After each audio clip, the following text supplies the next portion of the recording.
So my spot was taken by a guy on my cross country team. When that happened, me and Kaitlyn decided that we wanted to wear our Safe Girl sports shirts to practice. And then our athletic director pulled us aside and told us that it was creating a hostile environment and told us that it was like wearing a swastika on your shirt. Hello, everyone, and welcome back to This is a Woman podcast. I am your host, Sophia Laurie, and we are going to be diving into the brave story of Taylor Starling and Kaitlyn Slavin. And you guys might recognize their names because we actually had them on episode 50 of This is a Woman podcast. So if you want to go back after this episode or pause where you're at and go back and listen to that from a few months ago, that's where we give the breakdown of their situation of having to face a male on Taylor's female cross country team. And so we dive into that. They're actually the two girls that are the first to sue the state of California over California state law AB 1266. On episode 50, we had their attorney from Advocates for Faith and Freedom, Julianne Fleischer, on with us, so you guys can hear from her on that. But today we are going to dive into what they've faced over the past almost year since they filed their lawsuit in November of 2024.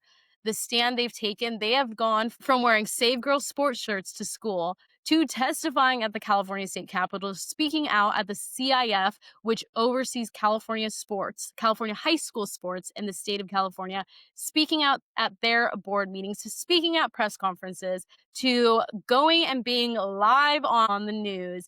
And so we're going to dive into what this journey has looked like for them and the advice and encouragement they have for current girls in California, but across the nation that are still facing the issue of males and female athletics. So with that, let's dive into it. Kaitlyn and Taylor, welcome back to This is a Woman podcast. I'm so glad to have you guys back. For all of you that are listening, if you didn't see the last episode with Taylor and Kaitlyn, it was episode 50. So you can go back and kind of hear a little bit about that. But Taylor, you were running cross country. You're just a normal high school student playing high school sports. And for those people that maybe didn't hear the last episode you guys were on, what went down that led to you wearing the Save Girl sports shirt you were wearing and kind of being an advocate or a really strong advocate for girls' sports in California?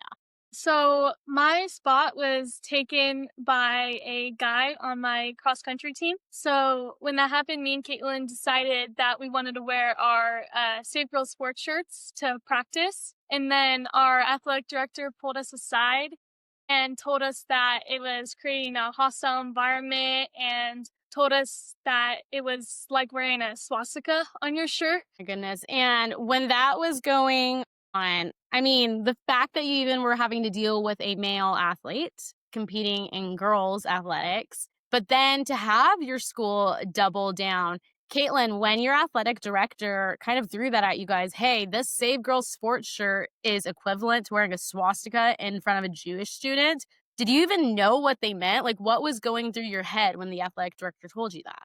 Well, me and Taylor were a little confused at first, but after when we put it together, we were like, how is this a common sense thing compared to wearing a swastika when all our shirt says is Save Girl Sports? It's common sense. Yeah, absolutely. And like you said, the fact that the shirt says it's common sense, I love that because that's what we keep going back to on this issue. It's common sense. You guys shouldn't have to have males in your sports, in your locker rooms. It's common sense that you shouldn't even have to be standing up for this. And yet here we are. And so you guys moved forward with the help of Advocates for Faith and Freedom.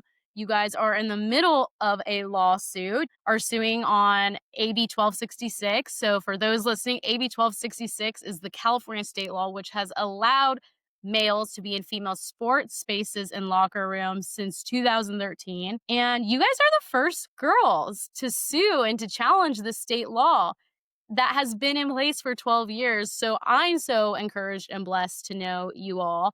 Julianne, your amazing attorney on episode 50, did a great overview about that lawsuit, but how you guys are also suing on your First Amendment right for wanting to wear those shirts and being able to wear those shirts. Taylor, did you ever think you would find yourself in a lawsuit for any reason? And when this started going out, were you all on board for the lawsuit or were you kind of weary of what this could mean? No, I would have never thought that this is where I would be like a year ago. But when we did want to do the lawsuit, I was all for it because they did take away my freedom of speech. And I wanted to fight for that and fight for all of the women who that may get taken away from them. I love that. And I also think it's so funny that, it's the female athletes that have been under attack, and people don't think that you all aren't going to stand up. I mean, I played soccer and I loved all of my teammates. The female athletes, I feel like, are the girls like with the voices, with the strong personality, with the ability to kind of push through these hard situations. I mean, we learned that in sports. And so again, the fact that you were like, all right, let's do this lawsuit. I love it. And let's see. Kaitlyn, since we last talked a few months ago on the podcast, have things changed at your school? You had a lot of support at the beginning with people wearing shirts. Kind of walk me through that support. Right. So when it comes to the actual students, nothing has like changed drastically. Like we still have kids coming to school and wearing it occasionally, but like with that, the staff at school has like calmed down in the sense of letting the students wear it. They don't stand at the gates anymore and say stuff. Like kids are just able to wear it on their own now. Another change is that the male that competed on our team, it graduated last year, so is no longer on our team this year. And I think that really goes to show with the wearing of the shirts and when you used to have teachers and staff at the school standing at the gates waiting to either tape your guys' shirts up or make you put on a sweatshirt or make people change. It's so inspiring. And I think it just makes other California girls and even the boys, you guys had a lot of boys supporting you all, want to take that stand because they watched you do it. And when you took that stand and when people were wearing the shirts, you ultimately won that battle at the school when that was playing out because now they kind of are just letting it happen, which they should. It's the First Amendment right to do so. And Taylor, with the wearing of the shirts, I mean, I see these shirts all over social media. I love that. You guys have really started a movement, especially in Southern California, to take a stand on this. Have you felt that more students have become aware of Title IX and what is at stake because of your and Kaitlyn's stand? Yeah, I definitely do think more people now like know what it is because a lot of people they were like, "What is that? Like, what does it do?" So now I think because of us doing this and all the other women who have stood up, they're seeing like, "Oh wait, something's not right here," and they're wanting to do something about it, like wear these shirts and support all the young women. Absolutely. And Kaitlyn, being in this battle, I mean, you guys have been in it for nearly almost a year now. I mean, it was November of 2024 when the lawsuit dropped. You guys have been facing all this. You had to watch Taylor lose a spot because of a male on the cross country team. So all this is playing out. And so over the past year, how has this fight impacted maybe your daily life or even your faith? This whole fight has only helped me to grow my faith. I've grown so much. I've been in scripture way more, and wanting to use scripture to help in this fight has been a huge impact on my faith, and it's only allowed me to grow more in it. Love that. And Taylor, same for you. You're going to school, running cross country, and now you're walking through the situation of a male unfairly, unjustly taking your spot. What was your faith journey in that process? Yeah, like Caitlin said, it also really grew my faith because going through that, it was really tough, and I had to pray about it a lot, and I depended on God a lot for that because it was such a hard time for that. Um, it just also gave me confidence, like a lot more confidence to like speak out and be able to say what I believe because me a couple years ago would be like, oh heck no, I'm not doing that. It was like I would be terrified. And so, like you said, not only has the situation taken you to being on the news and doing interviews, you testified at the California State Capitol. Good morning, members of the committee. My name is Taylor Starling. I'm 16 years old and I attend Martin Luther King High School. I have a 4.0 GPA, serve as vice president of my junior class, and and volunteer with National Women's Charity League, and lead as captain of my school's cross country and track and field teams. I was removed from my varsity girls team and replaced by a newly eligible male transfer student who received favorable treatment. I worked every day during summer with my team and into the school year 6 days a week, waking up at 5 a.m. to attend morning practices and staying at school until 4:45 each day. My goal was to attain a varsity spot on my school's Division I CIF team. Not an easy feat, but one I accomplished. Since the start of the season in August, I ran in every varsity race. In late October, the male transfer student was given my spot after not being held to the same strict team requirements as me and the rest of the girls. He did not have to attend practice while my team and I were running 7 miles a day together. After having my spot taken away from me that I earned, I missed out on running with my varsity team in one of the top cross-country invitationals of the season. As a result of this unfair treatment, my teammate Kaitlyn and I wore shirts that said "Save Girls Sports" and stated that boys and girls are different. It's common sense. XX does not equal XY. This is not hateful or unkind. This is reality. However, our athletic director made me remove my shirt and told me it was like wearing a swastika in front of a Jewish person, and said that I would face disciplinary action if I wore it again. My Title IX and free speech rights as a female matter too. Why are girls being told that we must sit down and be quiet while boys unfairly get ahead of us in life? Why do boys not have to attend practice and make the sacrifices that us girls make in order to be scholar athletes? Just because those boys believe they are transgender. Girls matter too. Please protect us. Thank you. I mean, you've done something that majority of the population has never done, that didn't know that someone at your age could even go and testify to some of the most powerful legislators at the California State Capitol. I mean, that's who we saw there that day. Walk us through your thoughts and when you testified. And so for everyone listening, Taylor testified in support of a Save Girls Sports bill. It was Assemblymember Bill Asaley, who is no longer in the assembly, is now doing stuff for the administration and working on lawsuits there. But you got a phone call to go testify at the Capitol in support of a Save Girls Sports bill. Were you shocked when you got that call or got asked to do that? And were you all ready to do that? Or were you a little nervous about that situation? Yeah, so when my parents, they first told me, I was really excited because I would get to go on a plane and go to Sacramento and go testify. But it was such a great experience meeting Bill Asaley because he's amazing. He's been so supportive through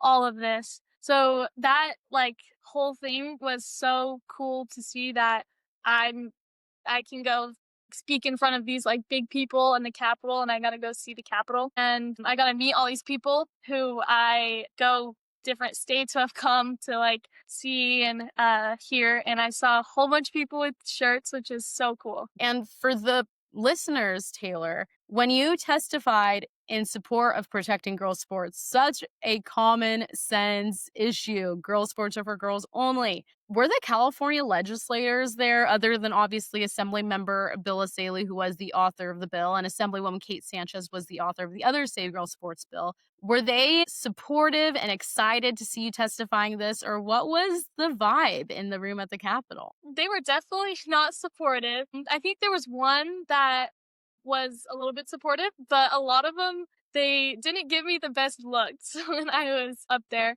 But yeah, they weren't too thrilled. You gave such a powerful testimony. Then we watch unfortunately, how it goes in California, the Democrat legislators did kill the bill. It was a party line issue. I don't think across the general public it's a party line issue, but the California legislators definitely make it a political issue. And like you said, didn't maybe get the best looks, and they didn't really receive or really want to probably hear your testimony. They don't like to face and actually see those that they're harming through their bills. And so I'm so proud of you for showing up and doing that. And something that I just loved during that process was, I think I was talking to your mom and dad about when you were going to get to the Capitol and all these different things. And I remember them being like, okay, but we're going to leave like as late as possible the night before because Taylor has practice and she doesn't want to miss practice. And it's just like, that's the epitome of the sacrifice you guys make as female athletes, of making sure that sports do come first within other extracurriculars and really sacrificing so much. And so that's why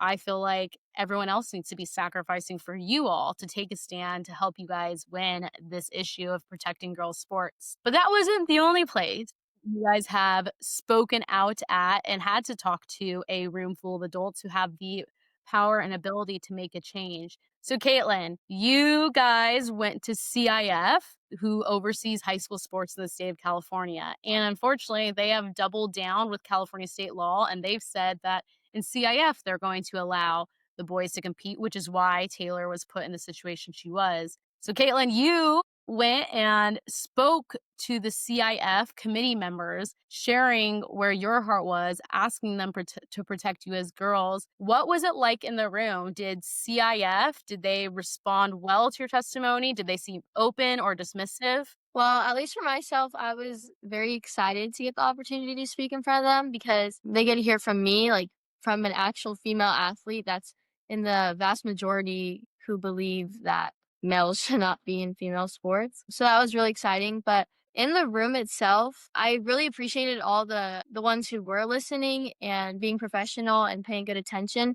But there was a few who acted like they almost didn't care, were looking away, weren't really acknowledging me as I spoke. So that was rough because I was at least hoping that all of them would listen with an open mind and just be professional. I hope that's something that people are waking up and recognizing, that the adults that are in charge, that have the power to make a change, aren't making that change. And I'm very grateful. Like you said, there are some CIF members that are sitting and listening respectfully, but they're not then doing anything publicly to make a change. And so hopefully the more you guys speak at those meetings, the more we talk about this issue, they'll not just listen, but help get involved.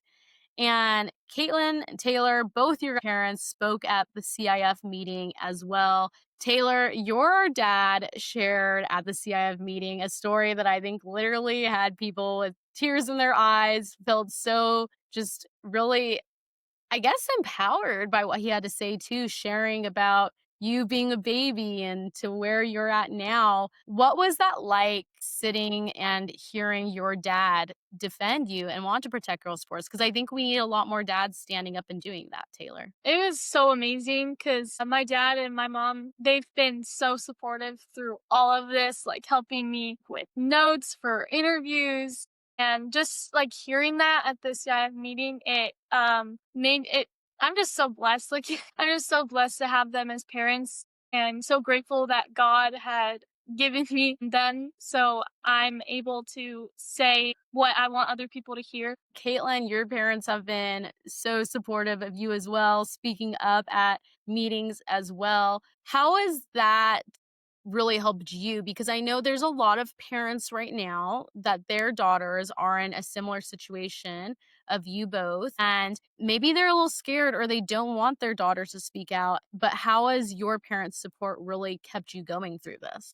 Yeah, I'm also very blessed and grateful for my parents too. I think God placed them in my life for a reason, and they're really just, I'm just very grateful for them. They never push me to do more than I want to do. It's always my choice, but they're always there giving me more opportunities daily. So I'm really thankful for that. I love that. I'm hoping any parents that are listening that are afraid to maybe help their daughters take that step are encouraged by that, and maybe help their daughters take that step now. But so you guys went from having a male on your team, Taylor, to you guys taking the stand with the shirts, to having your First Amendment right under attack, to getting kids at your school to also wear the shirts, to Taylor, you at the state capitol, Kaitlyn, you and Taylor speaking at CIF meetings. There has been so much going on in the past year, and I really believe you two have been leading the way in California to save girls' sports, to help inspire and encourage other girls to do so. And Taylor, as this whole process, as this whole year has kind of been underway, looking back on the year now and looking back on your time and still current time as an athlete, Do sports mean the same to you? Has this changed what sports mean to you having to take that stand? Sports have had such a big impact on my life. It's pushed me to go through tough challenges, especially with running. It's very mental. But I think it's definitely, like I said, it's made me more confident, given me strong work ethic. It helps me get through hard things, like I said. It also, sports have definitely helped shape me as a woman. For me, sports has always been a place where I'm able to compete. I'm able to build memories. I'm able to build friendships. I'm able to learn life lessons.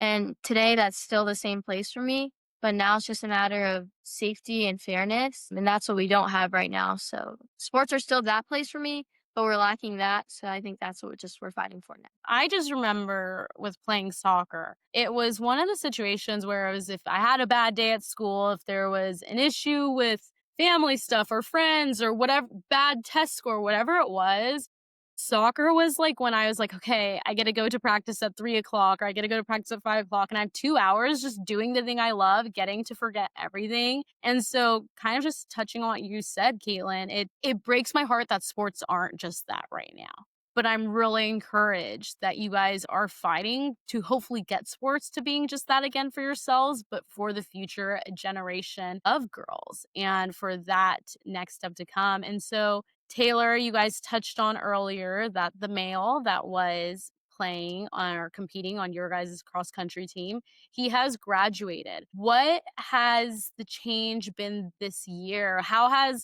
What does going and running and practicing for cross country with your teammates, how does it feel different this year than it did last year while he was there? I think because when he was there, it caused our teammates to like become more united and more like confident, and we've definitely grown, like especially me and Kaitlyn, through this whole thing. We've become great friends. We hang out like every single day, so I think it's definitely made our team environment more like family. I love that. And Kaitlyn, with all of the months under your belt with this situation, unfortunately, you guys aren't the only girls facing this in California right now. We're seeing eighth grade girls in Southern California have to stand up for their rights to a safe locker room.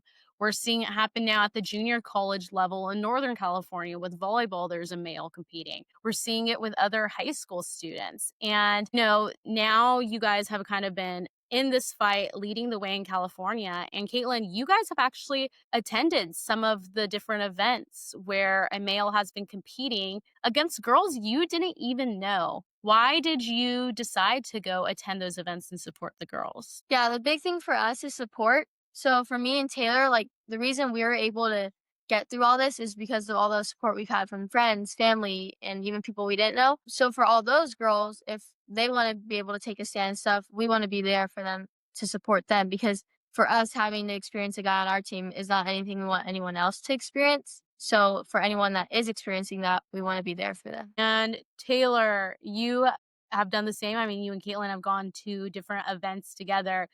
And I remember like being at one of the track meets and watching you guys literally talking to other high school girls that you probably would have never talked to for at all, like different schools, different counties, all these different things, and kind of bonding over this unfair and unjust situation. How has that been for you, getting to know other girls and support them and maybe get support from them?